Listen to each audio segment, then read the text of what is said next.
من غيرها نكبر ونعلى الفوق منها ومن خيرها.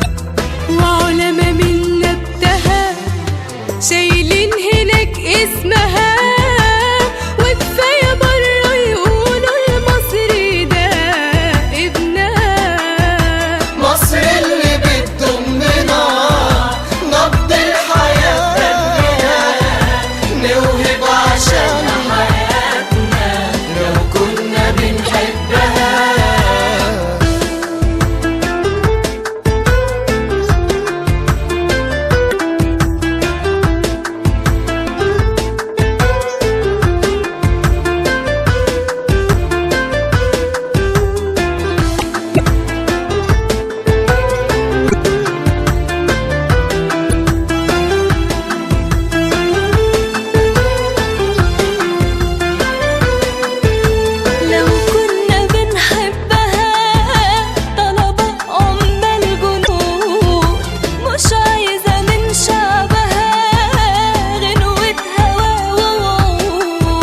عايزة الايدين تعلي وتلف